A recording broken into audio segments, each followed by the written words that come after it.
신경신학과 뇌파신학 그리고 홀로고스 10번째 시간을 여러분들과 함께 시작하도록 하겠습니다. 우리가 성경에 보면 주님의 뜻으로부터 멀어진 라오디아 교회가 요한계시록 3장 17절에 소개가 됩니다. 성경의 라오디아 교회는 오늘날의 말세의 교회와 같습니다. 주님께서는 라오디아 교회에게 내가 말하기를 나는 부자라 부여하여 부족한 것이 없다 하나 내 공고한 것과 가련한 것과 가난한 것과 눈먼 것과 벌거벗은 것을 네가 알지 못하도다, 이렇게 말씀하고 있습니다. 인생이 해결되려면 먼저 주님을 따라가야 되는데, 라오디아 교회는 주님으로부터 출발한 것이 아니라 에고라고 하는 내가라고 하는 그서 나라고 하는 알파에서부터 출발을 한 것입니다. 나라는 것은 반드시 너를 필요로 하기 때문에 반드시 베타를 부르게 되어 있습니다. 남자라면 여자를 만나야 하고, 가난하면 부자를 만나야 하고, 약하면 강한 사람을 만나야 되고, 낮으면 높은 사람을 만나야 제대로 살 수 있습니다. 알파파는 베타파인 너를 필요로 하기 때문에 결혼하고 상대를 만나는 것입니다. 주님으로부터 멀어질수록 자기 눈에 좋게 보이는 소속감이 생깁니다. 남편이 돈을 잘 벌고 자식이 성공을 하고 직장도 잘 되면 내가 잘된 것 같지만 하나님의 입장에서 볼 때는 아무것도 없어서 가련하다고 하십니다. 오늘날 교회 나가면서도 주님께 가까이 나가는 것이 아니라 나로부터 출발하여 자기의 소원이 이루어져야 된다고 믿고 있는 라오디아 교회들이 너무나 많습니다. 솔로몬이 하나님의 성전을 지을 때 이방인인 함의 자손들과 두로 사람들 페니키아 사람들이 와서 지어준 것인데, 그런데 바알 신전도 하나님의 성전하고 똑같아서 고고학자들도 놀랐다고 합니다. 바알 신전도 성전처럼 성전들이 있고 성소가 있고 지성소가 있는데, 바알 신들은 지성소에 들어가서 음란한 짓을 했다고 합니다. 세상의 영광을 구하게 되면 반드시 음란으로 끝을 맺게 됩니다. 오늘날 교회에서도 바알 신전에 사는 것 같은 똑같은 짓들을 하고 있습니다. 오늘날 교회들은 바알 신당 안에서처럼 기분 좋게 하는 것만 훈련했기 때문에 강대상에서 조금만 책망하면 교회를 떠납니다. 목사가 기분을 좋게 해야만 남습니다. 여러분들은 주님의 음성을 듣고 책망을 기쁘게 받으시기를 바랍니다. 선악과는 에덴 동산에서 먹었으니까 알 수 있지만 생명나무는 먹지도 못하고 그냥 쫓겨나기 때문에 어떤 것인지 아무도 알지를 못합니다. 그런데 그 생명나무가 바로 주님이십니다. 요한복음 6장에 내가 하늘에서 내려온 산떡이라 하셨고 나는 참 포도나무요 생명나무라고 하셨습니다. 우리는 세상에 몸을 가지고 나오기 전에 그리스도 안에 있었습니다. 그리스도 안이라는 것은 뭡니까? 태초 안에, 베레시트 안에, 엔에르케 안에 있었습니다. 창세전 이 세상이 만들어지기 전에 우리는 주님의 품 안에 있었습니다. 그래서 주님은 내가 뿜은 많은 자녀들을 전부 내 생명으로 살도록 만들겠다는 것입니다. 우리 인생은 창세전에 세상에 태어나기 전에 주님 안에서 다 끝냈기 때문에 우리가 몸을 가지고 세상에 태어나서 죽어야만 하나님의 생명으로 충만히 채울 수가 있습니다. 죽지 않으면 살 수가 없기 때문에 우리는 세상에 살려고 태어난 것이 아니라 죽으려고 태어난 것입니다. 죽는 것이 바로 우리의 본업입니다. 그런데 우리는 살려고 발버둥을 쳤기 때문에 죽으려는 것이 계속 우리 속에 들어와 우리를 힘들고 어둡게 하고 공허하게 만드는 것입니다. 하나님은 겉사람을 보시지 않고 만세전에 우리의 속사람을 선택하셔서 우리에게 영원한 충만의 기쁨을 주셨습니다. 이렇게 되면 죽는 것이 아니라 한없이 살도록 되어 있습니다. 그것이 바로 영원이요 구원입니다. 한없이 충만해지기 때문입니다. 여러분들은 영원히 살아서 영원히 충만케 하는 인생이 되십시오. 아무리 오래 살아도 인생을 변화시키는 것은 죽음입니다. 죽음이 나의 본래 번제이고 주님이 나의 영원히 나의 죽음의 배필이 되셨습니다. 육신의 남편은 죽음의 배필이 아니고 살아있을 때만 필요한 배필입니다. 사람에게는 누구든지 다 십자가가 있습니다. 성경에 보면 세 사람의 십자가가 나옵니다. 주님의 십자가와 오른편 강도의 십자가와 왼편 강도의 십자가입니다. 주님도 십자가를 지셨고 회개한 강도와 회개하지 않은 강도도 십자가를 졌습니다. 믿지 않는 사람에게는 심판의 십자가가 있고 믿는 사람에게는 회개의 십자가가 있습니다. 주님의 십자가는 구원의 십자가입니다. 사람은 세상에 태어난 이상 누구도 십자가를 면할 수 없습니다. 십자가를 면하는 것보다 세 가지 십자가 중에 어떤 십자가를 지느냐는 것이 참으로 중요합니다. 인생의 필수 조건인 십자가는 첫째로 죽는 것입니다. 주님도 죽으려고 세상에 오셨고 우리도 역시 죽습니다. 그런데 둘째로 십자가로 사는 것입니다. 우리는 전부 다 살았으니까 죽는 것입니다. 이렇게 인생의 3대 필수 조건이 십자가입니다. 우리에게는 십자가는 죽는 것과 사는 것 그리고 사랑이 있습니다. 그런데 죽는 것과 사는 것과 사랑이라는 것이 문제입니다.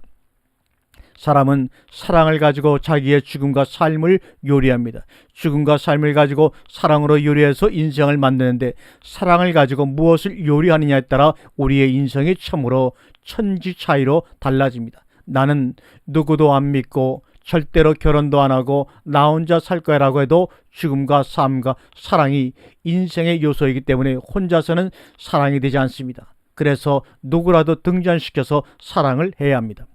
이때 생기는 문제를 해결할 수 있는 것이 바로 십자가입니다. 주님도 우리와 똑같이 죽으셨고 사셨고 사랑하셨습니다. 오른편 강도도 죽었고 살려고 주님의 나라 가실 때 나를 살려주소서라고 주님을 사랑했습니다.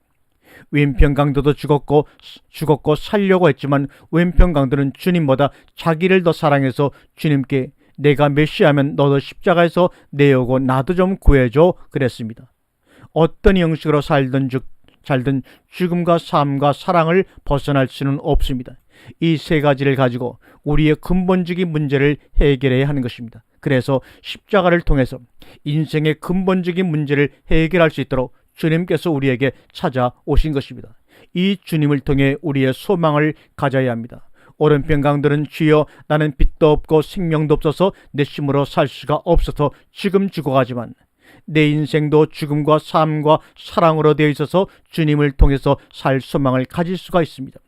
주님의 나라 임할 때 나를 데려가서 주님의 품속에 있는 하나님의 빛과 생명을 저한테 주십시오라고 하자 주님께서는 너는 나를 처음 본다고 생각하지 하지만 나는 너를 창세전부터 품에 안고 있었다. 안심하라.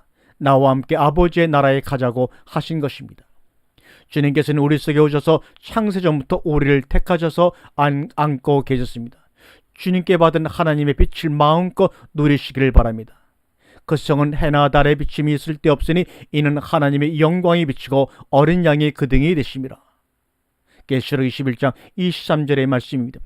누가복음 23장 39절에 주님의 십자가와 두 강도가 달린 십자가가 있는데 십자가에 달린 세 사람 우선순위가 다릅니다. 우리는 십자가를 지고 가는 것이 아니라 매달려 있기 때문에 십자가를 지는 것은 마음대로 선택할 수가 없습니다. 인생이 전부 다르듯이 십자가도 다릅니다. 죽음을 택하신 우리의 주님, 나무가 살려면 뿌리부터 시작을 해야 합니다. 생명나무는 뿌리이며 델타파입니다. 죽는 델타파부터 출발을 해야 사는 것이 나옵니다. 그래서 주님께서는 죽는 것을 먼저 택하셨습니다. 우리 속에도 죽는 델타파 영역이 제일 크기 때문에 죽음을 먼저 우리 가운데 채울 때 생명이 따라 채워지는 것입니다. 주님께서도 아버지의 영광을 위해 죽으셨듯이 우리도 아내의 영광을 위해, 성도의 영광을 위해, 목사님의 영광을 위해, 주님의 영광을 위해 죽는 것을 먼저 택해야 합니다. 그러면 하나님의 생명이 나타남이 됩니다. 사역자들 대부분 구원을 얻었고 주님의 이름으로 주의를 한다고 하지만 애원하고 능력받아서 안수하면 넘어지는 것보다 능력이 없어도 죽기만 하면 됩니다. 우리는 병 고치는 능력보다 먼저 죽는 것을 택하시길 바랍니다. 주님도 세상에 오셔서 병 고쳐주고 애원하고 죽은 사람도 살렸지만 마지막에는 배신을 당하셨습니다. 그것을 보면 살겠다고 다니는 것보다 내가 먼저 죽어야 한다는 것을 알게 되지 않습니까? 무릇 살아서 나를 믿는 자는 죽어도 살겠고 살아서 나를 믿는 자는 영원히 죽지 아니하리라. 요한복음 11장 25절 26절의 말씀입니다. 오늘도 기도받으러 오는 사람이나 기도하는 사람들이 예수에 대해 말은 하지만 솔직히 예수에 대한 마음보다 자기가 살려는 마음이 더 많습니다. 예수를 부르긴 하지만 예수는 하나의 방편을 이용하는 것뿐이고 예수보다 자식이나 손자가 더 급하고 내 사업이 더 급하고 내 가정이 더 급하고 건강이 더 급합니다. 다른 사람보다 능력을 많이 받거나 다른 사람보다 많이 배우고 사람들을 많이 끌어서 으뜸이 되는 것이 아니라 내 속에 계신 주님이 영광을 위하여 나를 으뜸되게 하시는 것입니다. 주님이 으뜸이 되시려면 피조물인 우리가 우선 으뜸이 되어야 주님이 더 높아지기 때문에 우리가 성공하려고 애쓰지 않아도 주님이 더 급하신 것입니다. 누가복음 18장 8절에 말세에 믿음을 보겠느냐. 음란한 세대가 표적을 구하나 선지자 요나의 기적밖에는 보일 표적이 없느니라고 마태복음 12장 39절에 말씀하고 있습니다. 우리가 교회에 나오고 하나님을 믿는 이유는 목사들은 대체로 교회를 부흥시키고 목사로 성공하기 위해 믿고, 교인들은 자식이 잘되고 몸의 건강해서 행복하게 살고 어려움을 피하려고 믿는데 이것은 다 잘못된 것입니다. 사람의 뇌에는 나라는 알파가 있고 너라는 베타 소속감이 있고 쾌락과 스릴이 있는 감마가 있어서 세상에 쾌락이 있어야 살맛이 납니다. 주님께서도 많은 기적을 베푸셨으나 주님을 밖에서 만나면 아무 기적도 유익도 없습니다. 그래서 주님이 떠나는 것이 유익하다고 요한복음 16장 7절에 우리에게 말씀한 것입니다. 영적인 싸움이란 무엇입니까? 누구를 보더라도 그 사람 속에 있는 주님만 보게 해주세요. 그러나 마귀는 다른 것은 다 보아도 주님만은 못 보게 합니다. 이것이 바로 영적 싸움의 본질입니다. 이사야서에 보면 너희들이 나를 괴롭히는구나. 너희들이 강수와 같은 기름을 나에게 붓고 성소 마당을 그냥 밟으면서 나한테 여호와여 하는데 내가 괴로워서 못 살겠다. 그만 좀 괴롭혀라고 하십니다. 이것이 바로 이사야 1장 11절 12절의 말씀입니다. 우리들이 주의 일을 한다고 하면서 내 것을 위해 기도하는 것이 다 주님을 괴롭히는 것입니다. 올해는 지금 죽음에 포위되어 있기 때문에 교회를 부흥시키고 성지순례를 가고 양론을 가고 선교를 가는 것보다 부활의 생명으로 살아남는 것이 더 중요합니다. 성경을 보면 주님을 따라가는 믿음의 세 단계가 있습니다. 아비의 단계가 있고 청년의 단계가 있고 아기의 단계가 있습니다. 그것이 바로 요한일서 2장 12절과 14절의 말씀입니다. 함께 읽겠습니다.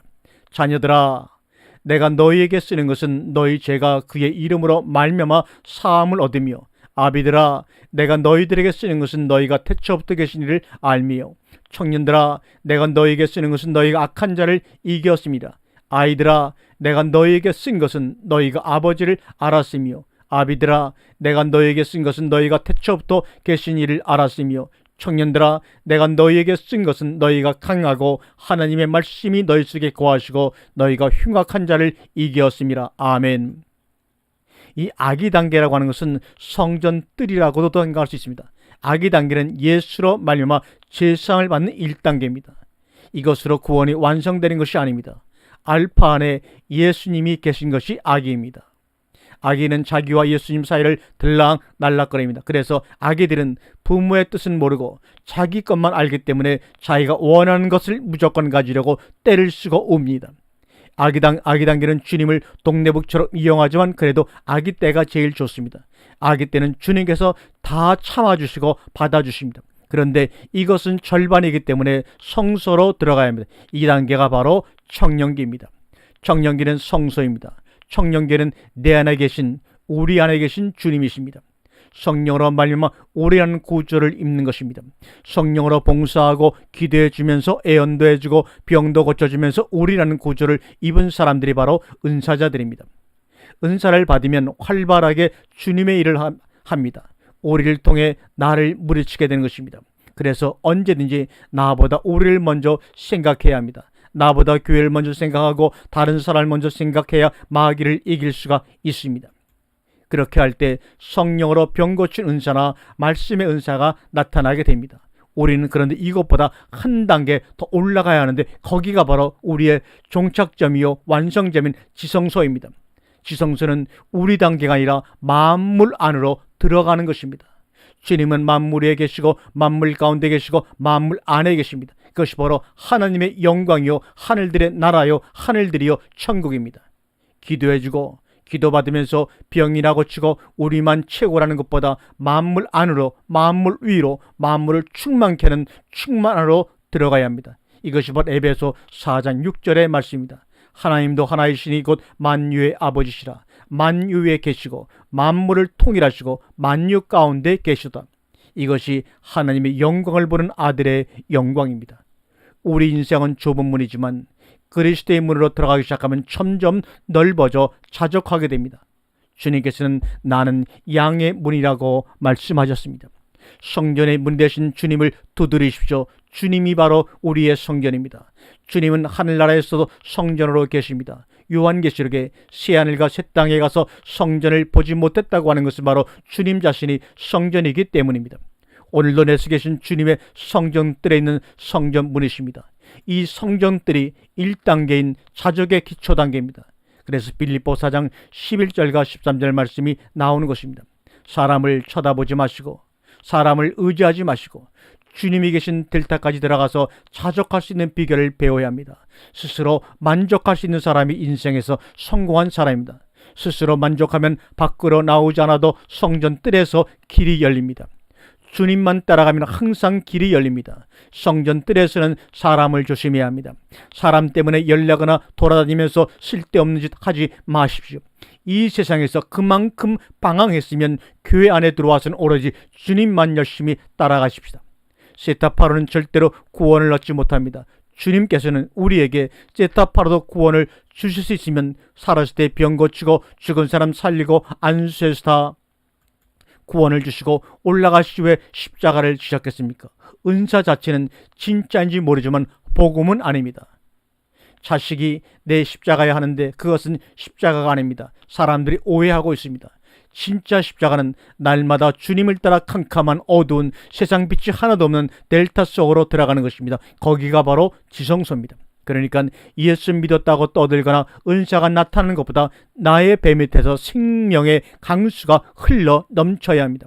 우리가 그동안 은사를 가지고 교인수를 가지고 누가 크고 누가 맞느냐 하면서 좁은 델타 내에서 떠들어댔지만 델타 속에는 내 아버지가 예비하신 아주 넓은 집이 예비되어 있습니다.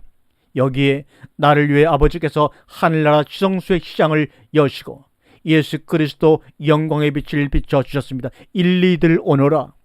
늙고 병들어도 무식해도 장애가 있어도 남편이나 아내가 자식이 없어도 들어오기만 해라. 내가 너를 위해 빛을 볼 수 있는 넓은 방을 예비했다. 이것이 바로 복음입니다.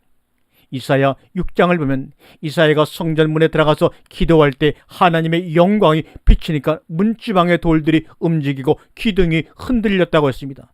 바울이 빌립보 감옥에 갇혔을 때도 기도하니까 옥문이 열렸습니다. 이것은 은사로 되는 것이 아니라 하나님의 영광의 능력입니다. 영광의 능력은 우주를 창조하는 능력입니다.